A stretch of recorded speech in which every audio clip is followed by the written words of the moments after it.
Hi students, welcome in chemistry classes.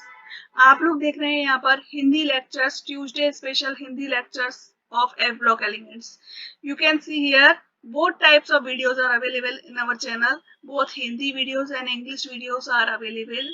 So you can see the different playlist. Okay. So today is the turn of Hindi videos. आज हम लोग देखेंगे Hindi videos. Previous year के questions मैं आपको कराने जा रही हूँ एफ ब्लॉक एलिमेंट्स के। अपने लास्ट लेक्चर्स में हम लोगों ने एफ ब्लॉक एलिमेंट्स को कंप्लीट कर लिया था।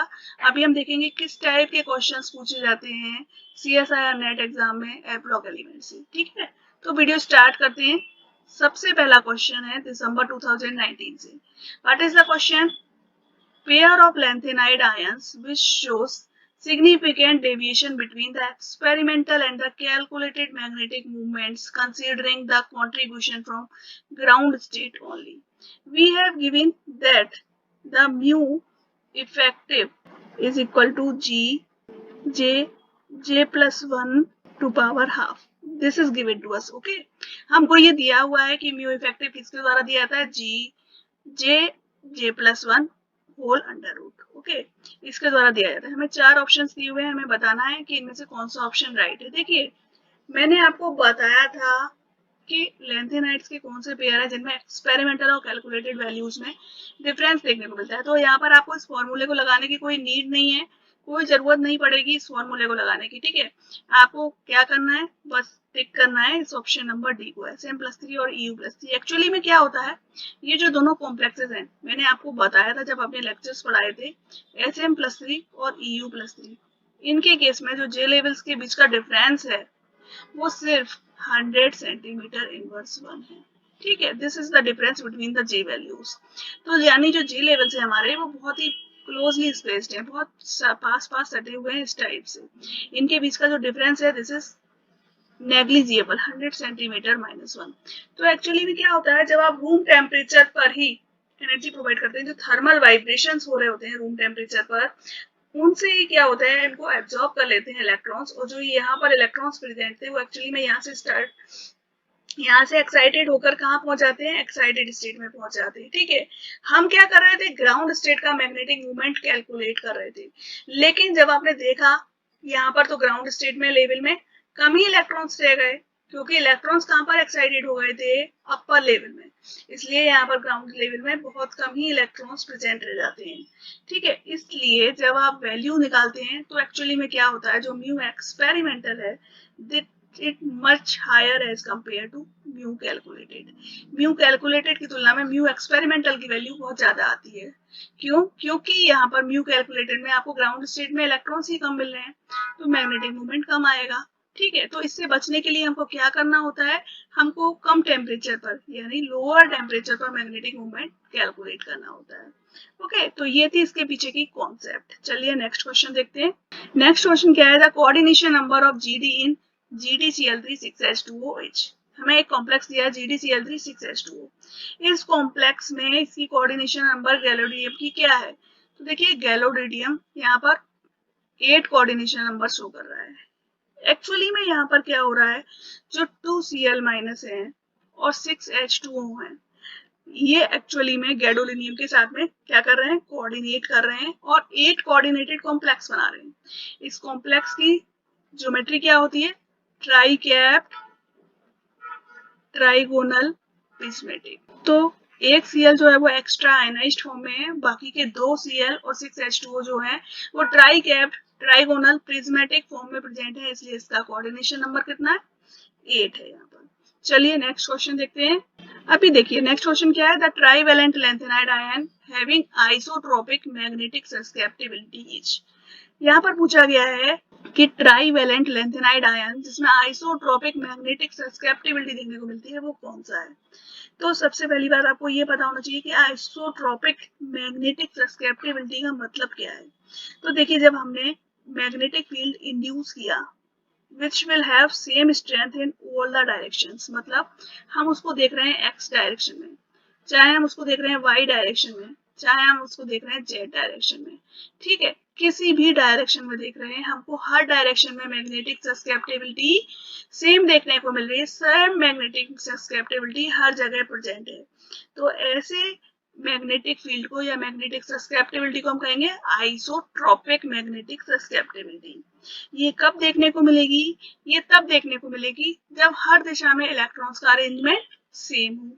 और ऐसा कब पॉसिबल है? देखिए GD+3 का केस जब आप देखते हो, यहाँ पर आपको पता है 4f7 कॉन्फ़िगरेशन है।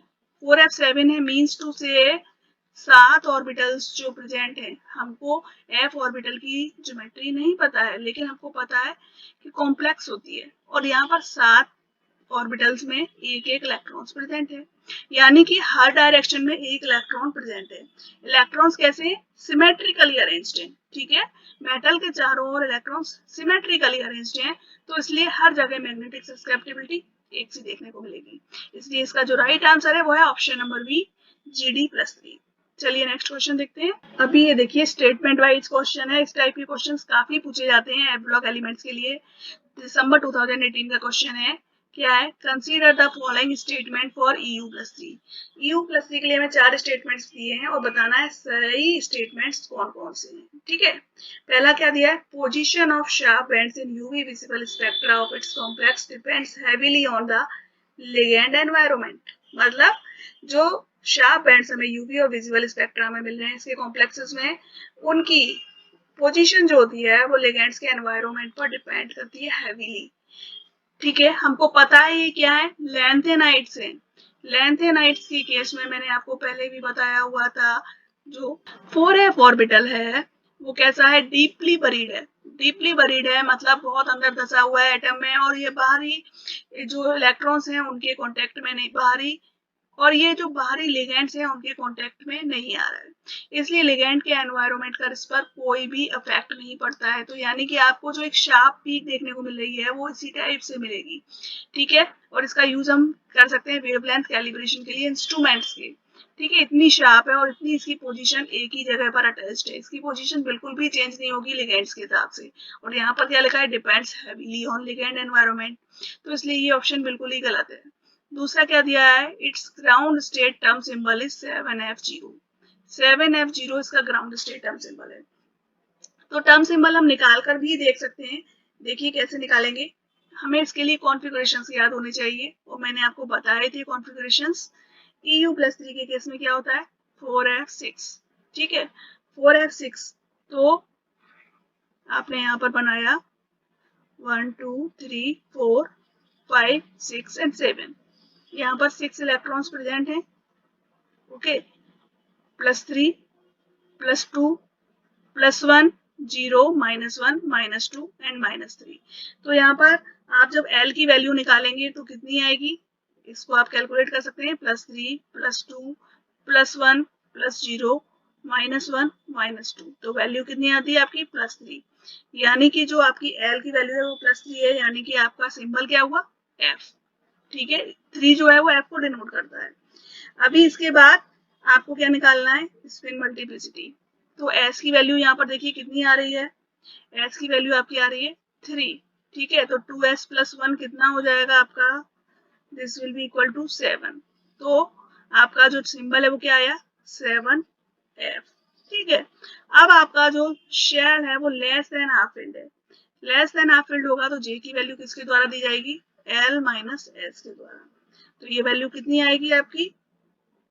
L - S आप कर देंगे यहाँ पर 3 - 3, तो वैल्यू कितनी आ जाएगी? 0। तो आपका सिंबल क्या हो गया? 7s0, ठीक है।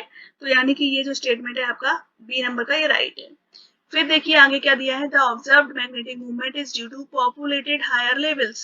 ये मैंने अभी अभी आपको स्टेटमेंट समझाया था कि जो ऑब्जर्व्ड मैग्नेटिक मूवमेंट है वो किस वजह से है? हायर लेवल्स की पॉपुलेशन की वजह से हो रहा है। तो ये ऑप्शन आपका राइट है। अभी इसके बाद नेक्स्ट क्या है? At 2 kelvin its magnetic movement approaches 0। जब 2 केल्विन आप टेम्परेचर कर देते हैं तो मैग्नेटिक मूवमेंट जो होता है वो 0 को अप्रोच कर जाता है। तो एक्चुअली में जब आप लोअर टेम्परेचर कर देंगे तो मैग्नेटिक मूवमेंट जो है वो 0 को अप्रोच करने लगता है। ये ऑप्शन भी आपका राइट है। इसलिए जो सही आपका आंसर है वो ऑप्शन नंबर बी है, बी सी एंड डी, ठीक है। तो ये थे कुछ क्वेश्चंस आपके लैंथेनाइट्स और एक्टिनाइट से रिलेटेड। अभी बहुत सारे और भी क्वेश्चंस हैं जो हम लोग आने वाले वीडियोस में देखेंगे। अगर वीडियोस में आपको एक्सप्लेनेशन समझ में आ रहा है, चीजें क्लियर हो रही हैं आपको, तो प्लीज वीडियोस को लाइक कीजिए, चैनल को सब्सक्राइब कीजिए और मुझे कमेंट कीजिए। Thank you.